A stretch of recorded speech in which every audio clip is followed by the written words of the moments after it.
Hello, everyone, and welcome to Writers Drinking Coffee.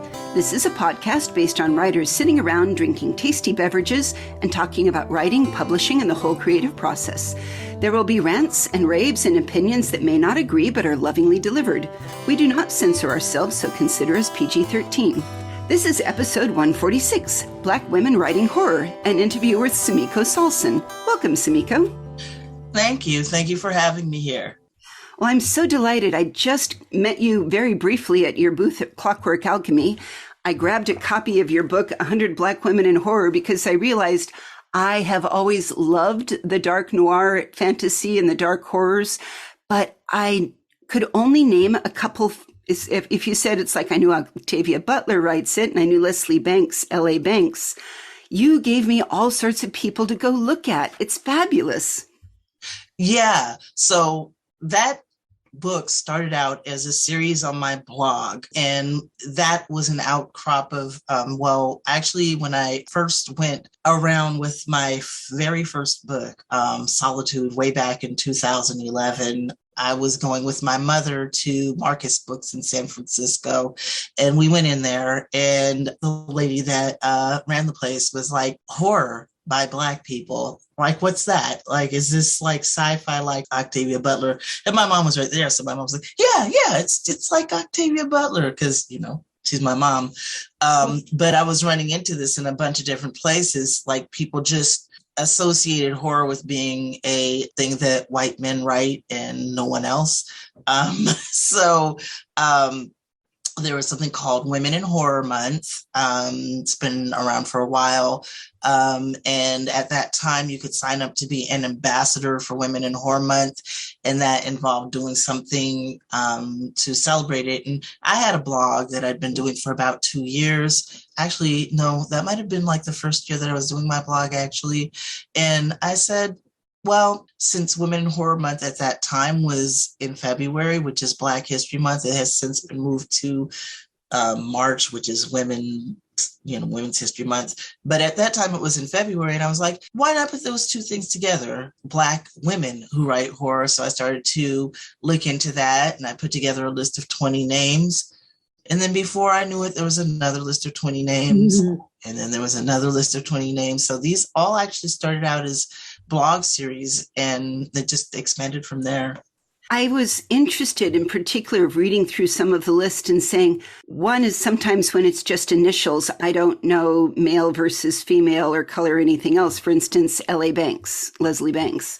I'd read all the books. I knew there weren't any more. I didn't know until I read your book that they had died, and like, oh gosh, I'm so sorry. And then it was like, well, that'd be why there's no more books coming out. But it really is. I think these books like yours that put it together make it wonderful for people that say, I want to read more. And it was interesting as well how many of them that you had found and identified and brought up had contributed to some of the anthologies out there. For instance, I didn't know about Sycorax's daughters in the books at all. And you talk about it, and it's fascinating. Yeah, I actually am friends with two of the women that are involved in that. And actually, Kenitra Brooks, Dr. Kenitra Brooks, approached me and said, hey, I'm putting together this book. I noticed you put together this list of Black, women in horror. And, she started talking to me about it. And then she asked me, basically she was looking for people that maybe could help her put the book together. So I did actually introduce her to my friend, Linda Addison. So I would say at that time, I didn't know Kenitra, but I did know Linda. And Linda ended up actually being one of the two people that she did the books with. The other one is Dr. Susanna Morris, another PhD. Linda was the first Black person to win the Bram Stoker Award, which is the highest award that they have out there for horror writers. It is. We've spoken of it before. Yeah. Yeah. And, she's a horror poet. So I met her through my friend, Rain Graves, who is a horror poet who Rain was living out here at the time. She lives in Texas now. So when I went to the very first StokerCon that I went to, I told Rain, I'm like, I don't know anybody and all this stuff like that. And Rain was like, oh, these are my friends. And so she gave me a list of her friends, and Linda was one of them. And I went there, and Linda was really great. She is actually somebody who is very, very, very, very into elevating other Black writers in the genre and diverse people in the genre in general. It's really great that they put that book together, and the book has been very, very well critically received, and also well received in general.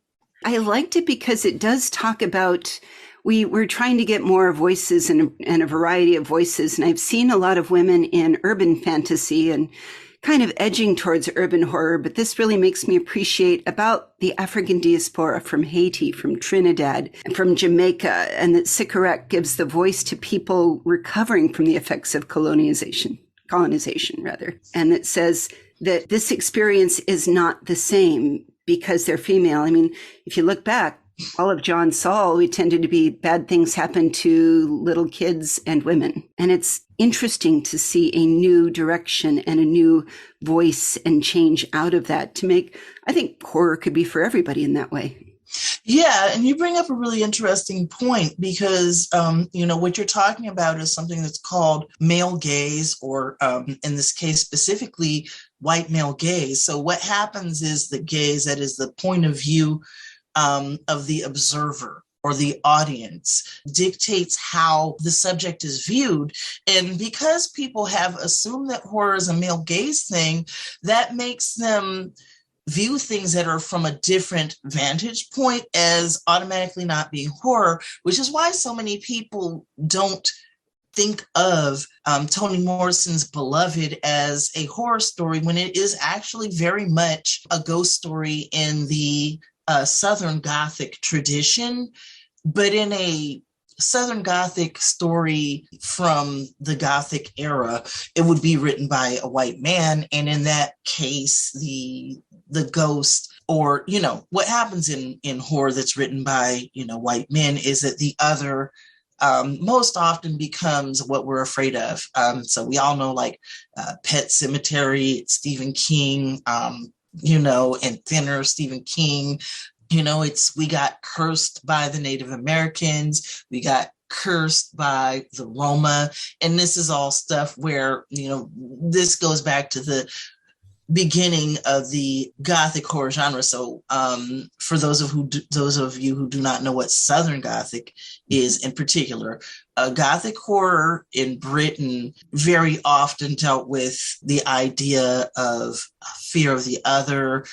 So like W.W. Abrams' The Monkey's Paw, which we're all really familiar with, is a story where a British guy is in Calcutta and he gets a monkey's paw, and of course it's cursed. And a lot of these horror stories were, British people obsessively thinking about how they had, through colonialism, which you mentioned earlier, screwed over a bunch of people that obviously were out to get them and were going to do things to curse them and stuff like that. When you come to Gothic horror that took place in, America at the same period of time, because of course the wild, wild west and all that was going on over here while those things were going on there. You have different types of people that are being othered. And generally speaking, it's Native Americans and African Americans because of slavery that come up most often. So it's not just us, but we're the ones that come up most often. In Beloved, Toni Morrison took these tropes and turned them on their end by creating a story where an African American woman who had been freed from slavery, if you've read the book, murdered her daughter to keep her from becoming enslaved just before the end of slavery. And this is why the house is haunted. And like in Gothic horror as a, genre, the house is always a character. So that's why you see, that this is very, very, very much in that genre. The only difference being, instead of it being a white man that's afraid of the ghost of the dead Black child that was that died during slavery. You have an African diaspora person who is afraid of the ghost. So when you change the point of view, that changes a lot of things. Like Eden Royce, another writer who writes in the Southern Gothic tradition, said, if you read stories about magic and, about voodoo and things like that are written by, see something like The Serpent and the Rainbow, that are written by white people, there's just bad magic. There isn't really good magic.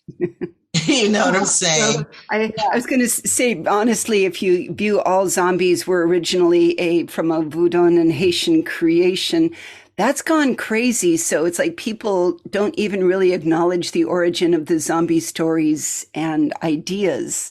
All they know is like, yes, Night of the Living Dead, we're going to shamble around and eat fried chicken with, black and white blood. Or they've become that TV show with the white girl who iZombie, right? Yeah, iZombie, and it's like totally ignoring the tradition, completely. So, well, it takes away the cultural observation and the spiritualistic practices that led to the idea of zombiedom, and it feels like very much that when you just take an idea and run with it, sooner or later, and you don't look backward at all, you get. I mean, good Lord, you could end up with sparkly vampires even. And nobody wants that. Yeah. I'm going to say something, and this may be controversial, but although I haven't read the Twilight books, I saw all of those movies, and I'm a fan of paranormal romance, so I'm not going to hate on the sparkly vampires, but that is funny that you say that. I read the book as well, or at least the first one. And first of all, I think everyone should read it because you'll think to yourself, God, if this is a bestseller, I can write a book. and the second piece out of it was it's a pretty girl that doesn't realize she's pretty, but they don't really describe her at all. It's all her being is focused outward on Edwin Cullen's perfect face. And in a certain way, it gets kind of dull with the way that she is unimportant, only he matters. And that got just old quick for me. Yeah, it's a trope. Yeah, it doesn't mean you can't love it, though.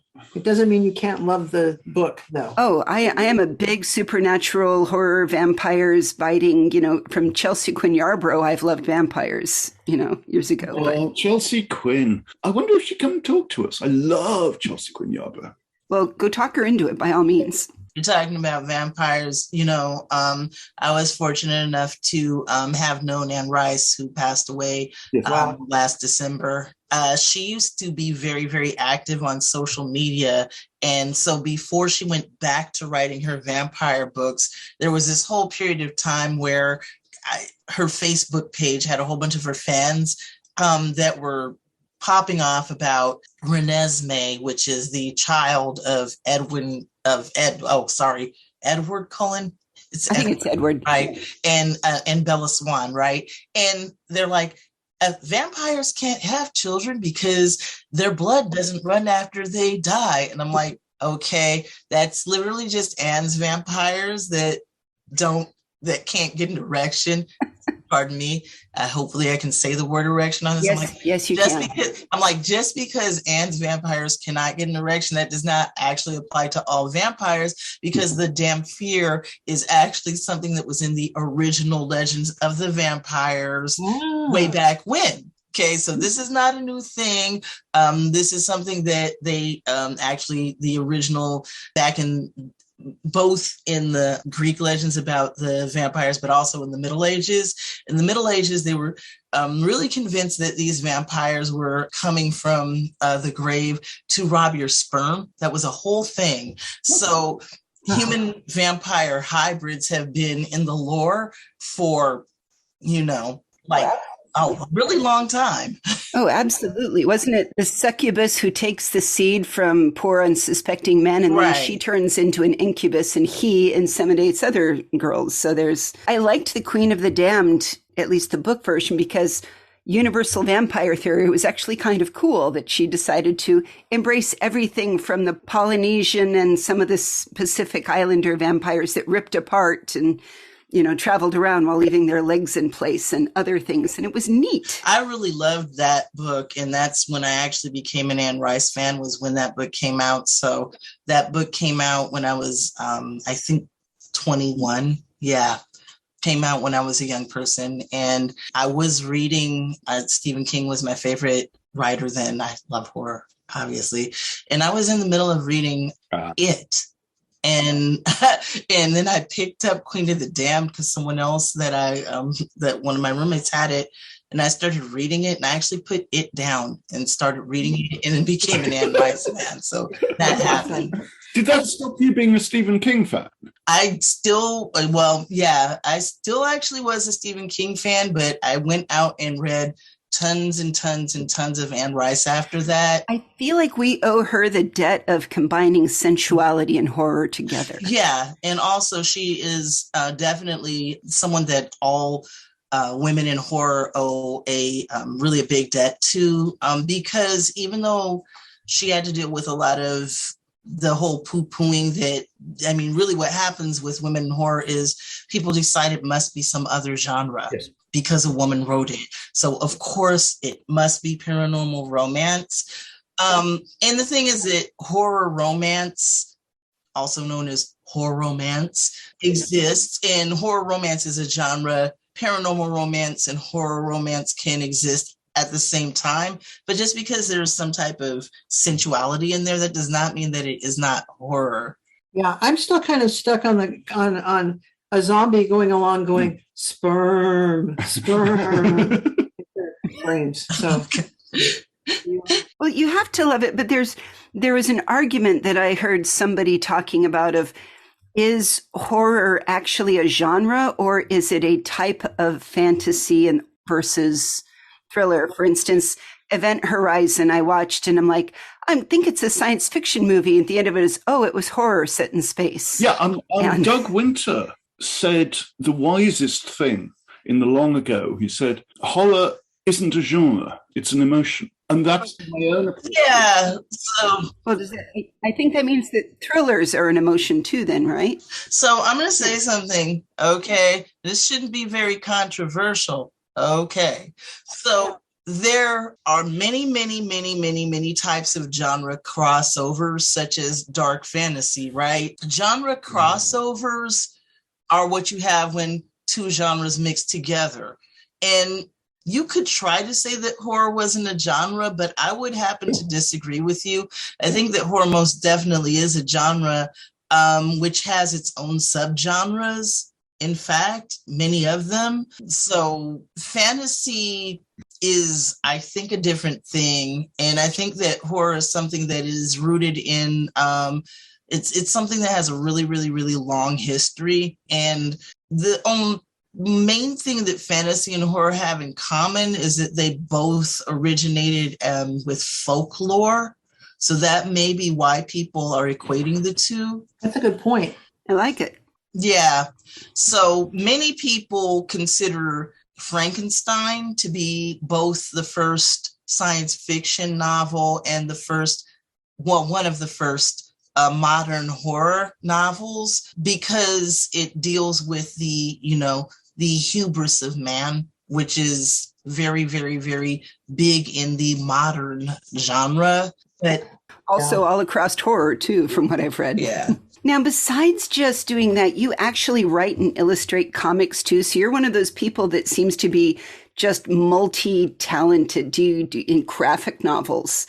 Tell us a little bit about how do you approach a story differently when you're drawing it versus you're just writing the words down? Okay, so I have bipolar disorder and post-traumatic stress disorder, and I always have to do things in a way that's managing my mental health. And the first graphic novel that I did was something that I did during the period that my father was dying, because I became very depressed and I had writer's block.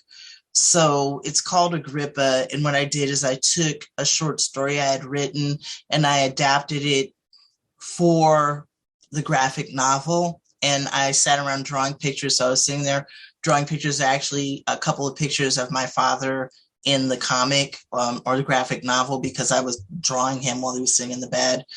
And, drawing is something that I've been doing for a really, really long time. And when I was like 5 years old, my dad asked me what I wanted to do when I grew up. And I said, well, I want to be a writer, an artist, or a veterinarian. And then, my dad, being who he is, went into a long conversation about how much school you had to go to become a veterinarian. And probably as a result of that, I ended up actually becoming a computer repair and networking technician, which was more similar to my dad's job than a veterinarian.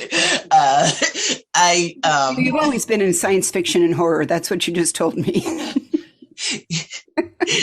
Yeah, my parents were fans of the genre. Both of them were big horror fans, and they were both science fiction fans too. So I was raised with that. But I drew a lot when I was a kid. I drew when I was like in kindergarten. I'm half Black and half Jewish, and so we would go over to my grandma's for Hanukkah. My dad's mom, and I have a cousin named Gina, and she's like 1 year older than me. And I made like a coloring book. Like, I actually got a piece of paper and folded it in half and drew 4 cartoons on it and gave it to my cousin for Hanukkah when I was, 5. So that was the first comic I actually did. It was a coloring book for my cousin. I've been drawing for a long time. I've been writing for a long time. I started writing poetry and selling it actually when I was like in 3rd grade. And one way of looking at this is, wow, you're really creative. You do all this stuff. Another way of looking at it is that this is, in a way, it's all art therapy that I'm doing to manage my condition.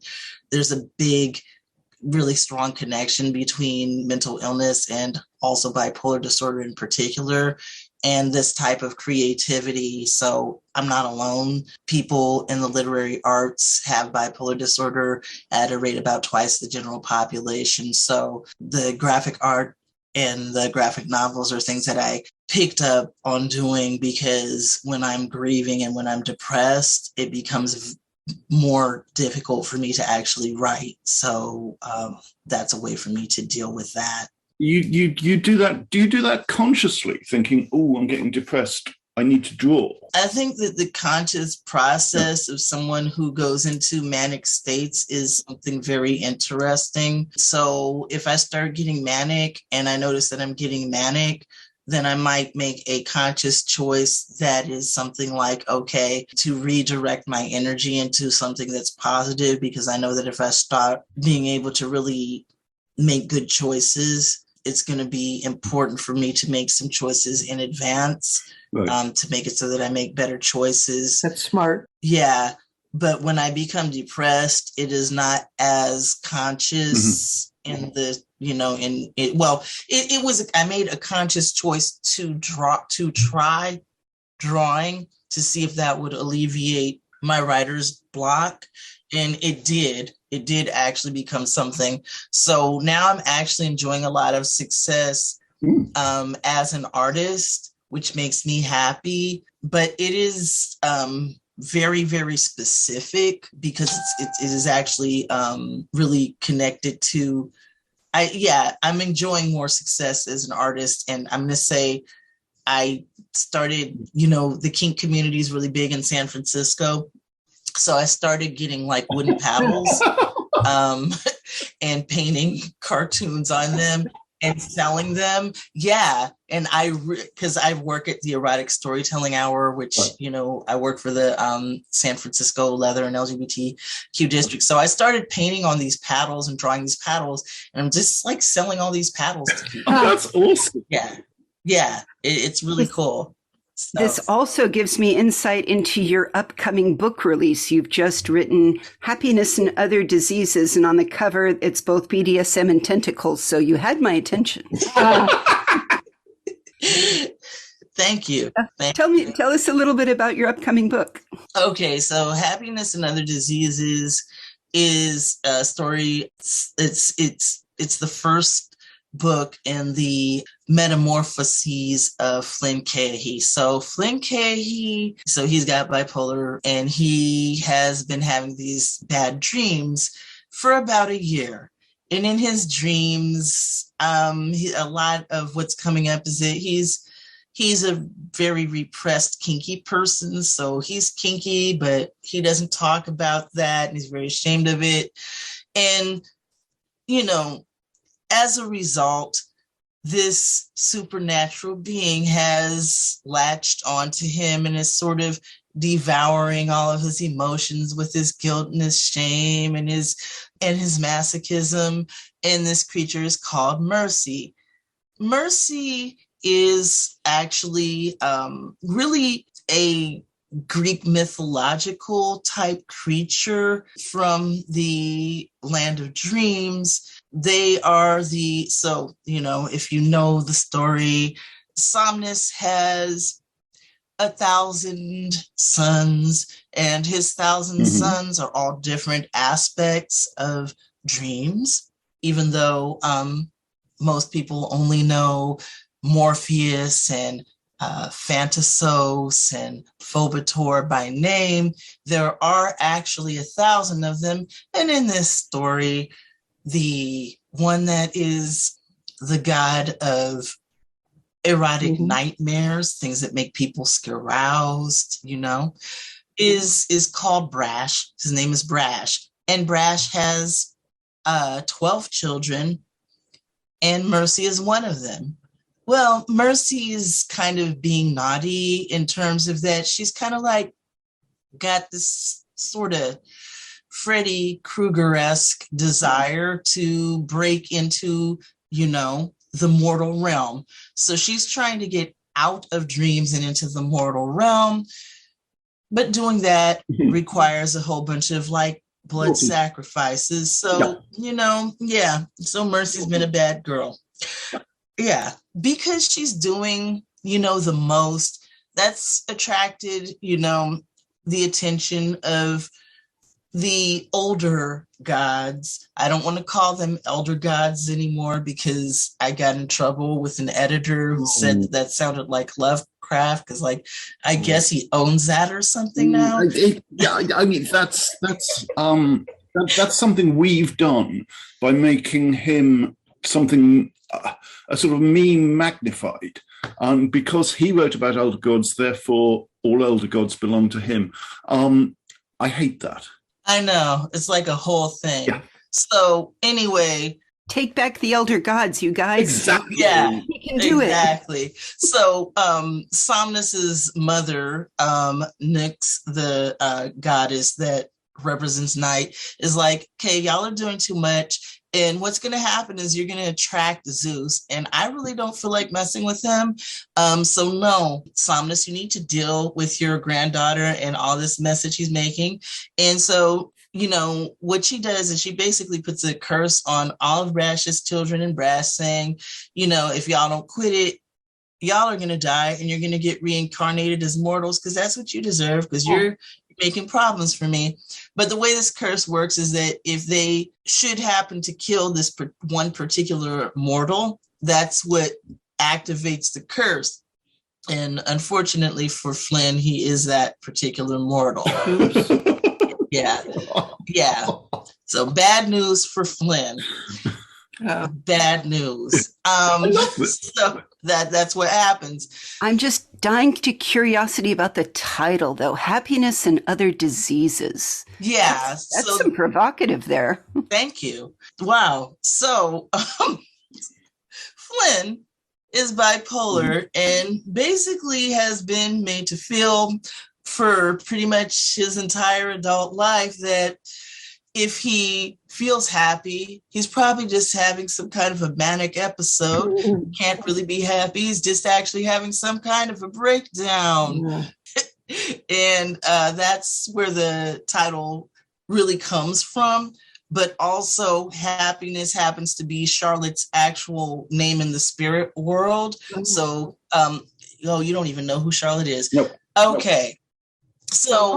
So Flynn gets put in the psych ward pretty early on because he tries to tell the psychiatrist that these things are in his sleep and that they're, he's waking up with wounds on his body. And the psychiatrist is like, oh, you're self-harming. And he's like, I did not say that. I was literally just sleeping and I woke up and I had these wounds. But you know how psychiatrists are, So, and then he says, this creature's going to kill me. And then the therapist, the psychiatrist decides that means that he's suicidal or something. And then he gets locked up.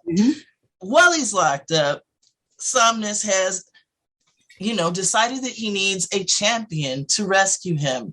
But, Nyx will only allow him to have a champion that's from Brash's line. And only one of them is part human. So Charlotte, who's like a demigod or whatever, she's this like goth chick, and she's like in the hospital with Flynn.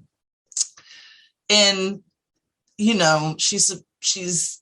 doesn't know that Somnus had, Eros put like a love spell on her to make her more motivated to rescue Flynn. She's got this love spell on her. So she's going to go in there and she's going to rescue him.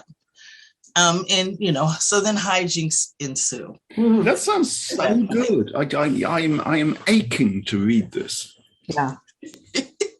Well, the party is coming out on April 16th, and when a link is available, we will be putting it on our website, which is www.writersdrinkingcoffee.com. Sumiko, thank you so much for visiting with us today. This has been fantastic. Thank you. I appreciate you having me. Oh, it's an absolute delight. And everybody, you got to read, if you want to start somewhere, There Are 100 Black Women in Horror is a wonderful reference novel to say, oh, I should go read that immediately. So I recommend both. Okay, thank you. You've been listening to Writers Drinking Coffee, a labor of love and enthusiasm put together by the hosts.